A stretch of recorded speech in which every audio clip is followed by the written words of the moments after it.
Hola amigos, bienvenidos a este programa de día domingo que en los últimos meses incluso hemos estado dedicando a hechos o personalidades extraordinarias y no vamos a seguir en eso. Les cuento antes que un amable visitante de este canal me mandó, no recuerdo si fue un mail, un WhatsApp o de algún otro modo se comunicó conmigo para pedirme que le dijera cómo empezar a escribir, cómo convertirse, no sé si cómo convertirse en escritor o cómo escribir un libro. Y yo hice un programa sobre eso hace mucho tiempo, me parece. Así que no lo voy a repetir. Voy a hacer otra cosa relacionada con eso. Y respecto a mi consejo voy a resumirme en un par de cosas nada más y con eso espero satisfacer la petición de esta persona. Mi primer consejo es que se ponga a escribir simplemente, sin hacerse tantas preguntas, ponga lo que le sale de su mente, lo que quiere expresar, y ese es mi primer consejo. Segundo, si quiere mejorar su escritura, aprender, digamos, a hacerlo mejor, lea mucho, uno aprende de lo que hacen otros escritores. Y tercero, y lo más importante, no le pida consejos ni a mí ni a nadie, y no le muestre lo que usted hace a nadie, porque en general la gente, incluso personas cercanas a usted, normalmente van a tender a ningunearlo, van a tender a encontrar fallas, van a mirar la cosa con molestia, como si el hecho de hacer algo que ellos no hacen fuera un pecado. Entonces, y mucho menos le pida consejo a un escritor, que lo va a ver a usted como un posible competidor y lo va a querer reventar. O le va a ofrecer correcciones que en el fondo son como lo habría escrito él, el texto, no usted. Entonces, enciérrese en su mente, haga las cosas que a usted le parece y olvídese del mundo. Si después al mundo le gusta la cuestión, estupendo, y si no, da lo mismo. Usted hizo lo que tenía que hacer. Ese es todo mi consejo. Y ahora voy a una cosa muy interesante que tiene que ver con los escritores y que desmonta la idea que algunos tienen que el escritor es una persona que crea una cosa importante, por ejemplo, Cervantes, el Quijote, y nada más, confundiendo la cantidad de obras con aquella que es la que la hizo famoso, aquella que es más importante. El escritor, de verdad, que no escribe solo un libro, es, como toda persona que crea cosas en cualquier ámbito, es abundante en su producción. Un escritor no es estítico, creativamente hablando. Quizás ustedes han visto películas o seriales americanas, es un argumento bastante trillado en el que la trama consiste en que un escritor está trancado. Recién estaba viendo ayer empecé a ver una, no sé si la continuaré, en que hay una escritora que no está hace tiempo que no puede avanzar. El tema del escritor que hizo una obra famosa, que es conocido, pero que se está trancado hace años, y en miles de series y películas. Pero la verdad es que eso no ocurre. Un escritor de verdad no se tranca nunca. Un escritor de verdad está permanentemente escribiendo porque eso es lo que le nace, eso es lo suyo. Tal como el dentista se pasa la vida sacando muelas o haciendo tratamientos de canal, eso es lo suyo. Tal como un albañil se pasa la vida poniendo ladrillos, eso es lo suyo. Y eso se traduce en cantidad. Los autores en general escriben bastante. Terminan un libro y empiezan otro. Porque eso es lo que les nace, eso es lo que les llena la vida, así que no tiene nada extraordinario. La idea del escritor estítico, el escritor que tiene, como llaman, que su creatividad se trancó, eso es en las películas nomás. Y ahora les voy a contar de algunos autores que llegaron a extremos ya francamente delirantes en cuanto a abundancia a lo que escribieron, para que ustedes se den cuenta de que lo que estoy diciendo no es ningún cuento de hadas. Yo mismo, que no soy nadie como escritor, llevo ya como 30 libros, pero eso no es nada, ¿eh? Fíjense, empecemos con algunos escritores decimonónicos. Honoré de Balzac, este gallo es francés, era francés. Honoré de Balzac tenía un proyecto literario que se llama La Comedia Humana, La Comédie Humaine, que consta de 90 novelas y relatos, donde se mueven más o menos 2000 personajes Y no solo eso, sino que esos personajes tienen relaciones entre sí. Así que hagan un poco matemática y van a ver la cantidad entonces de relaciones posibles entre 2000 personajes. Quiso, con la comedia humana, retratar toda una fase de la sociedad francesa de arriba a abajo. Gente de arriba, gente del medio, gente de las clases más bajas, a veces conectándose, a veces no. Hay algunas zonas que son autónomas en esa comedia humana, hay otras que se conectan. Una monstruosidad. Por si usted tiene alguna curiosidad, este libro usted lo puede bajar gratis y tenerlo en su Kindle. A ver si se atreve a empezar a leerlo. Después tenemos otro escritor decimonónico francés, Émile Zola. Este hombre también tenía un proyecto muy ambicioso, muy grande, que es la serie Les Rougon-Macquart, que es 20 novelas sobre una familia a lo largo de varias generaciones bajo el Segundo Imperio francés, o sea, el imperio de Napoleón III. O sea, estas son superproducciones literarias, digamos. Piensen ustedes, 90 novelas en la comedia humana de Honoré Balzac, 20 novelas Émile Zola. Luego, sin necesidad que se escriban muchos libros, hay autores que son muy abundantes por la dimensión del libro principal, quizás a veces único, que escribieron. Ustedes seguramente me han oído hablar a mí alguna vez, y lo tengo citado en varios de los libros que he escrito, Marcel Proust, francés también, que escribió la famosa obra En busca del tiempo perdido, que incluso creo que hay una película muy mala por lo demás. Es imposible hacer una buena película con eso. Creo que la intentó hacer un cineasta chileno que vive en Francia, no recuerdo su nombre y no recuerdo si vive o ya murió. Era bastante importante, ¿no? Es el que hizo en Chile una película así muy buena, Tres Tigres. Bueno, él intentó En busca del tiempo perdido, pero eso es imposible. El libro se los podría mostrar porque lo tengo en su idioma original. Son 4.000 páginas. Y una cosa interesante, 4.000 páginas de lo que va recordando un hombre, una persona, en busca del tiempo perdido, su tiempo perdido. Una obra interesantísima, fantástica. 4.000 páginas, eso sí. O sea, hay traducciones, hay traducciones al castellano. Yo recuerdo haber visto en alguna librería, que ya no sé si existe esa librería, una traducción, que no sé si será buena o mala, de En busca del tiempo perdido. Bueno, hay otro escritor muy famoso, esta vez ruso, León Tolstoy, el famoso autor de La Guerra y la Paz. La Guerra y la Paz es un libro muy vasto también, muy grande, con una cantidad de personajes que es mareadora. Escribió también Ana Karenina, de la cual sí me acuerdo también que se han hecho películas y series. No sé si buenas o malas, pero es muy difícil hacer una película o una serie de televisión con obras en las cuales, más que la trama, a veces lo que interesa es las atmósferas, los matices que logra el escritor con su prosa. Es muy difícil traducir eso con una cámara cinematográfica. Luego volvemos a Francia, un escritor que era grandioso, grande y descomunal, no solo en lo que escribió, sino que su personalidad era un animal, digamos, un monstruo, como se diría. Víctor Hugo, el autor de esa famosa novela de la cual sí se han hecho no sé cuántas películas y seriales, Los Miserables, Les Misérables. Una obra muy sentimental, muy larga, muy compleja, ubicada en un periodo de la historia de Francia posterior a las guerras napoleónicas.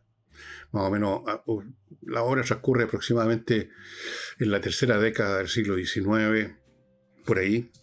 Pero además escribió teatro, poesía, ensayo, porque, repito, un escritor de verdad, y no alguien que escribió una sola cosa. Un escritor de verdad se pasa la vida escribiendo. O se pasa la vida escribiendo un solo libro inmenso, como el Marcel Proust, y otros autores que vamos a ver más adelante que son todavía más descomunales, o escribe muchos libros. Todos los que alcanza antes de morirse, digamos. Otro escritor prolifiquísimo, muy prolífico, no, prolifiquísimo, no creo que exista esa palabra, del siglo XIX, también francés, es Alexandre Dumas, el autor, ya sabrán, de Los Tres Mosqueteros. ¿Para qué le digo tantas películas y series que se han hecho con Los Tres Mosqueteros? Casi todas malas, pero en fin, da lo mismo. Pero Los Tres Mosqueteros es lo que todos conocen, pero la verdad es que escribió cientos de novelas y folletines. Estamos hablando además, en este siglo XIX, de un periodo, no había cine, no había radio, y el leer novela era una de las grandes diversiones, entretenciones de la época, de la gente, digamos, con alguna educación. Entonces, los autores tenían un mercado y además existía una manera de publicar que ahora ya no existe, que se llama los libros por entrega. O sea, Alejandro Dumas, por ejemplo, escribía 1 o 2 capítulos que eran publicados una vez a la semana o una vez a la quincena, no sé, en un diario, y en la semana siguiente o las 2 semanas venían otros capítulos. Eso era libros por entrega. Entonces, ustedes comprenderán que el diario que le estaba pagando al autor tenía un interés obvio en que el asunto durara lo más posible, estirar el chicle. Es más o menos lo que hace hoy en día Hollywood con las seriales o películas exitosas.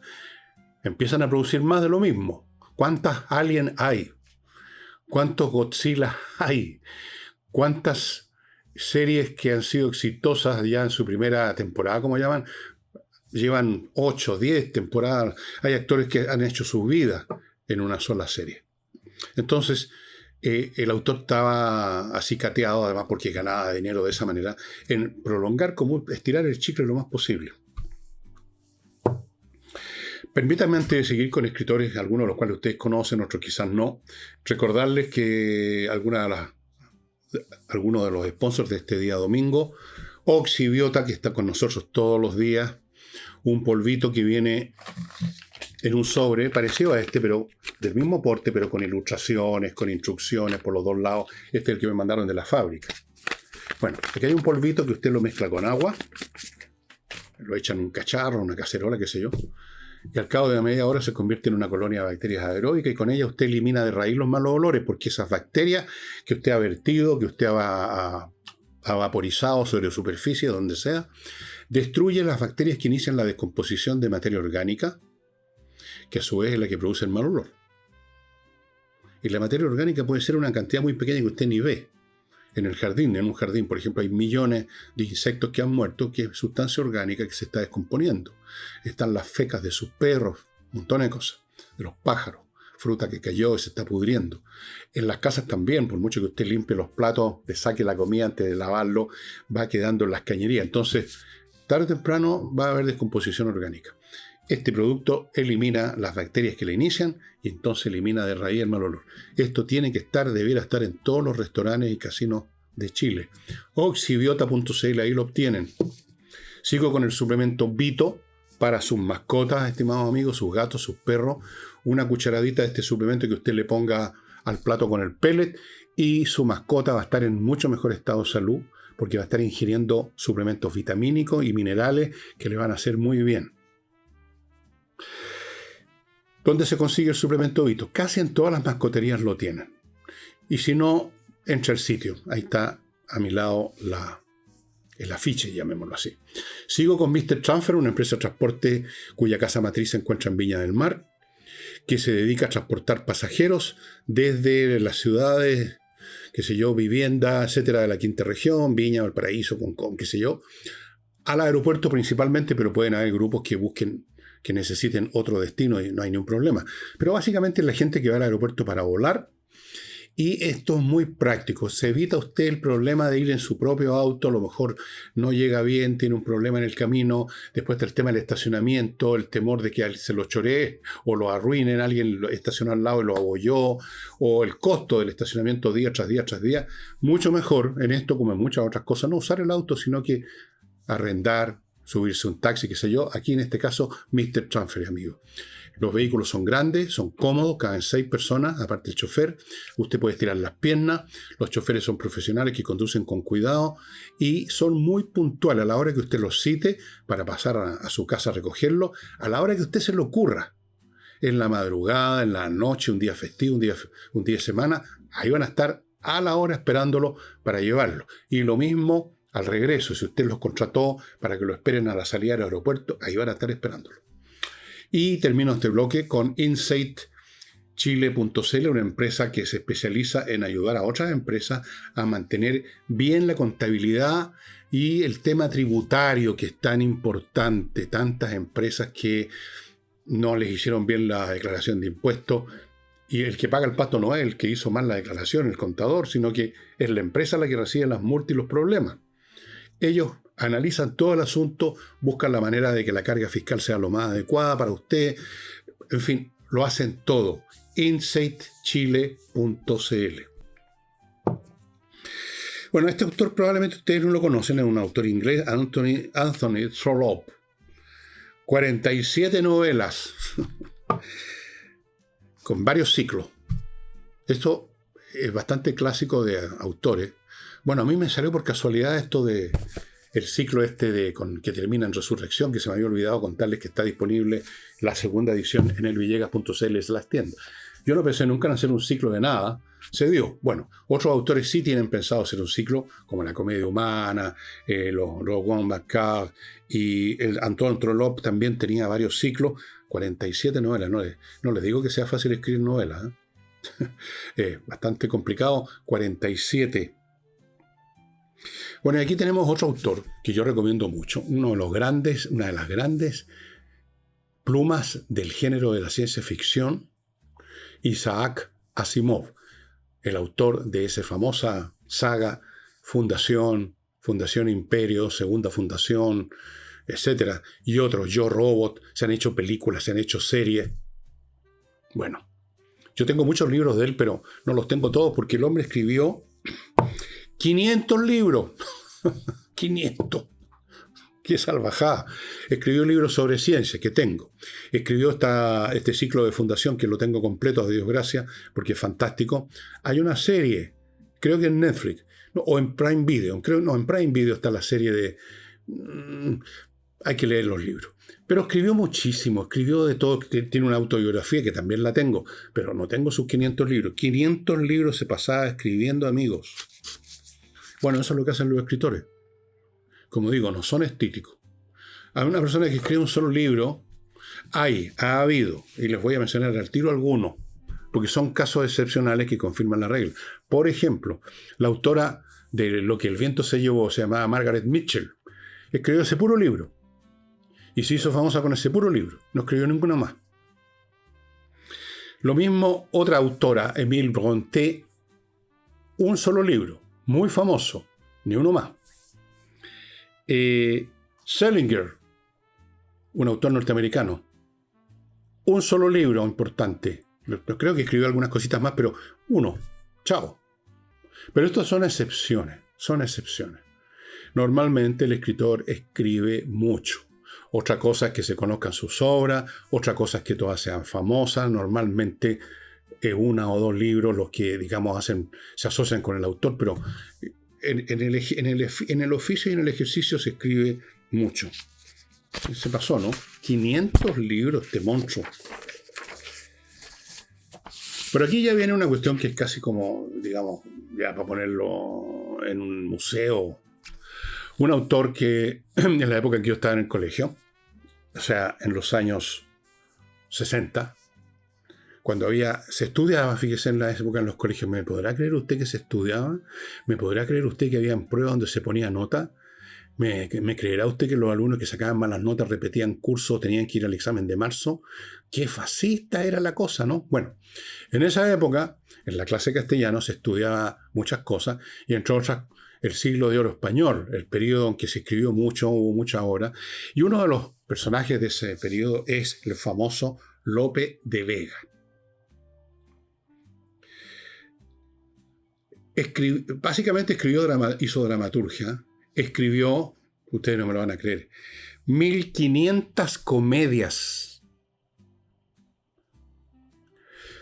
A eso se suman 400 autos sacramentales, que es un género literario muy curioso. Busquen la definición y la explicación en Wikipedia. Miles de sonetos y poemas, cartas, obras religiosas, etc. De esas 1500 comedias no se conservan todas, ¿no? Probablemente la gran mayoría eran un latazo. A mí nunca me gustó López de Vega, me aburrí como ostra con López de Vega, pero ¿qué soy yo para criticar a López de Vega? Estamos aquí hablando de lo que escribió y seguramente fue muy importante. Yo no soy nadie. Se conservan como 400.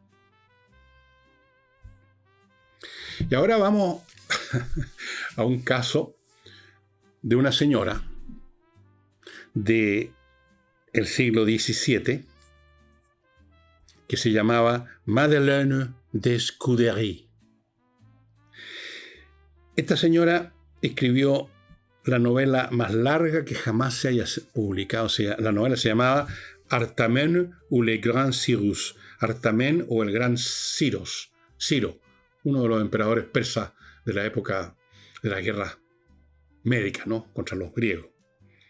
Fue publicada entre el año 1649 y 1653, 10 volúmenes.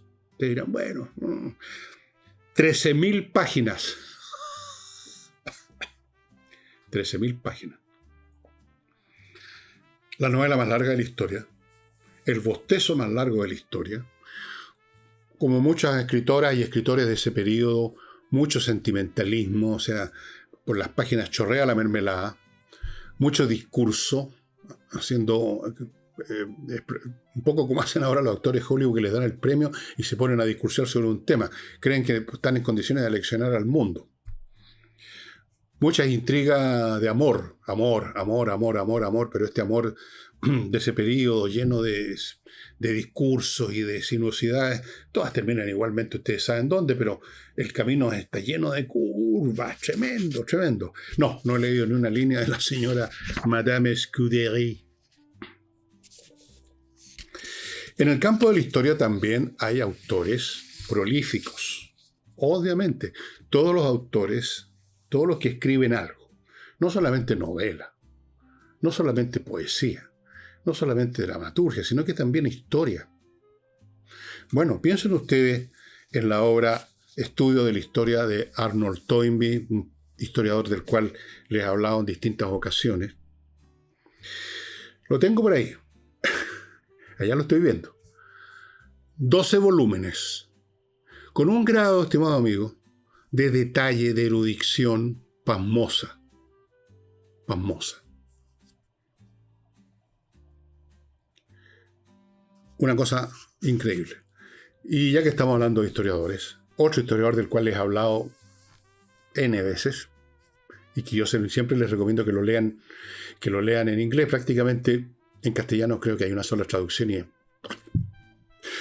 hay una traducción en francés que tengo también, pero no, el inglés es un idioma que hay que leerlo, ojalá original, porque es un idioma distinto a los idiomas ¿cómo se llaman? Romances, como el castellano, el francés, tiene otra estructura sintáctica, entonces, no. Bueno, estamos hablando de Edward Gibbon, el autor de Historia de History of Decline and Fall of the Roman Empire, la historia de la decadencia y caída del Imperio Romano. Aquí está el original, amigos, no sé si lo alcanza a salir. Y aquí está una traducción al francés. Más de 4.000 páginas. El hombre, además de ser prolífico, escribió otras cosas también, ¿eh? Escribió unas memorias muy interesantes. Prolífico, en este caso, básicamente en una obra. Fue también un lector impresionante, porque el escritor es también un lector. Los escritores leen mucho. No tanto como algunos creen. Algunas personas creen que yo, por ejemplo, paso todo el día leyendo. No. Más bien paso todo el día escribiendo y leo en la noche un par de horas, una hora, no más. Pero si uno tiene que hacer algo, se mete en la cabeza una cantidad inmensa. Este señor Gibbon, estamos hablando de un historiador del siglo XVIII, un hombre que no le llamaba la atención de nadie. Un gallo chiquitito, gordito, una carita así, insignificante físicamente. No era como los bustos de los genios que uno ve en los museos, unas cabezas con unas melenas, una frente gigante. No, era un personaje. Asombró a todo el mundo con su obra. Bueno, para hacerla, digamos, para ilustrarse, luego el proceso de hacerla fue pensamiento de él. No fue meramente el poner por escrito lo que había leído en otro lado. Se leyó toda la historiografía existente del periodo de Roma, o sea, lo que escribieron historiadores de la República y del Imperio. O sea, qué sé yo, Suetonio, Tácito, todo.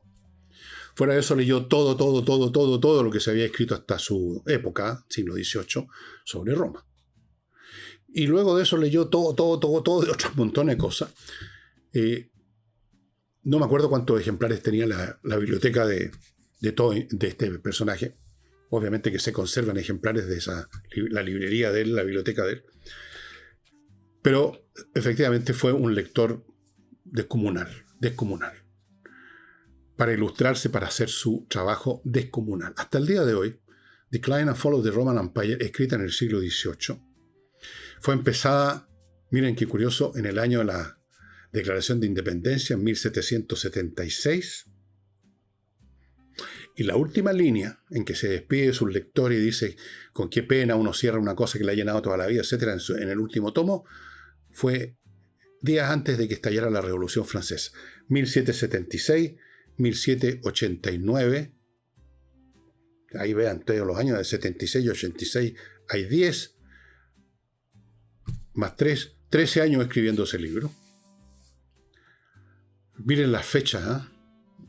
Bueno, hasta el día de hoy esa obra sigue teniendo valor a pesar de que, desde el punto de vista científico de la historia como ciencia, ha sido superado en muchos sentidos. La historiografía sobre Roma, de la cual toda la biblioteca que ven ustedes detrás mío, buena parte de ella tiene que ver con Roma. Ha tenido acceso a mucho más materiales de las que tuvo Gibbon. Se desarrolló mucho la arqueología histórica, en fin, los documentos, cosas que Gibbon no pudo tener. Pero sigue siendo vigente la obra de Gibbon por una razón que les voy a explicar de inmediato. Antes de eso les voy a recordar a los que quieran cambiarse no solo de casa, sino que de modo de vida y que están pensando en el sur, háganlo, amigo. Es otra cosa. El arquitecto Diego Sándor, que opera en la región de los lagos y que ustedes ubican en las direcciones que ven ahí, una de ellas es arquitectodiegosandor.com, les hace casas totalmente distintas a lo que usted está acostumbrado a ver en el sur o en cualquier otro lado. Otra estructura, otro diseño fantástico. Casas cálidas, inteligentes, con una excelente conexión con el entorno natural. Espero que esté saliendo la foto que tomé yo, en que se ve incluso un perrito. Lo está esperando. También remodela. Y en las dos cosas, en la construcción y en la remodelación, él se involucra en la construcción, en la obra física. No se limita a entregar un plano. Participa para que todo quede bien. Sigo con rosabergamota.cl, una pequeña empresa chilena de artículos de tocador hechos con puras sustancias naturales para que usted no tenga problemas con su piel. Estoy hablando de champú, que son los que uso yo, muy rico, acondicionador, cremas para el cuerpo, fragancias, rolón, you name it. Todos productos naturales que usted encuentra en el sitio rosabergamota.cl. Lo puede comprar en cajas que vienen con distintos surtidos. Usted puede elegir el surtido. También están disponibles en la cadena de farmacias Noft. Y termino con MKI Industrial. Si usted tiene una industria que produce X cosas y tiene temor de que parece que está vendiendo menos o quiere vender más simplemente, no bastan los anuncios, no basta la publicidad en los diarios, en la televisión, en la radio, en cualquier parte, o en YouTube, o en Internet en general. Se necesita más acciones adicionales de marketing y eso es lo que hace mki.cl, que es donde los ubican. Ir más allá, llevar, por así decirlo, el producto y ponerlo en las manos del posible comprador. Eso es lo que funciona. Hoy en día hay que catetear a fondo, porque si no usted está jodido. Hoy se compite con todo el planeta. Lo que antes solo se producía en Chile, ahora puede estar llegando de China. Yo no me extrañaría si el día de mañana veo un conjunto de guasos chinos. Todo así, entonces usted requiere el máximo de marketing. Bueno, volviendo al principio del programa, a esta persona que me hizo la pregunta y a otras que quizás están en las mismas y están tincados de empezar a escribir, pero no saben cómo, le digo, empiecen. Empiecen con lo... Bueno, hay muchos estilos. Hay dos estilos básicos. Hay escritores que empiezan con una idea muy vaga o casi ninguna y empiezan a ver qué va saliendo y se les va armando el cuento a medida que escriben.